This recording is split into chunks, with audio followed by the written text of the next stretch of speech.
শক্তিশালী করে। এমনকি সিরিয়া স্বাধীন হলো মাত্র একটা দিন অতিবাহিত হতে পারলো না, গতকাল মানুষ মিষ্টি বিতরণ করলো, আনন্দ মিছিল করলো। একদিন অতিবাহিত হওয়ার আগে এই ইসরায়েল আর আমেরিকা জোটবদ্ধ হয়ে একসঙ্গে এই সিরিয়ার নতুন স্বাধীন হওয়া দেশের উপর বম্বিং শুরু করে দিল, অভিযান শুরু করে দিল, আসমান পথে তাদের উপর আঘাত করা শুরু করে দিল। অপরাধ কি এই জাতির? আরে বাশার আল আসাদ বিদায় হয়েছে, আমেরিকা তোর তো খুশি হওয়ার কথা, কারণ রাশিয়ার চামচা দূর হয়েছে। সাপে আর নেউলের সম্পর্ক যেহেতু রাশিয়ার আমেরিকার মাঝে, রাশিয়ার চামচা যেহেতু পালিয়েছে, অত খুশি হওয়ার কথা। আবার পালিয়েও সে রাশিয়ার কাছে গিয়ে আশ্রয় নিয়েছে। আমাদের পাবলিকা যেমন আমাদেরকে ছেড়ে যৌতুক ছাড়াই চলে গিয়েছে তার নিজের বাড়িতে, একই কাজ তো করেছে তার বন্ধুর কাছে। ভালো কথা, তোর তো এবার খুশি হওয়ার কথা, রাশিয়ার প্রভাব দূর হয়েছে।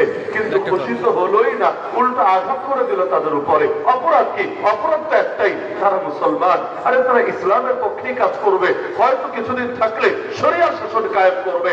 আরে তাদেরকে দেখা যায় তালেবান অভিনন্দন জানিয়েছে, আফগানিস্তান থেকে মোবারকবাদ জানাচ্ছে। এই জগতে কিভাবে সামলাবে? যার কারণে একদিন পার হওয়ার আগেই হামলা চালিয়ে দিয়েছে।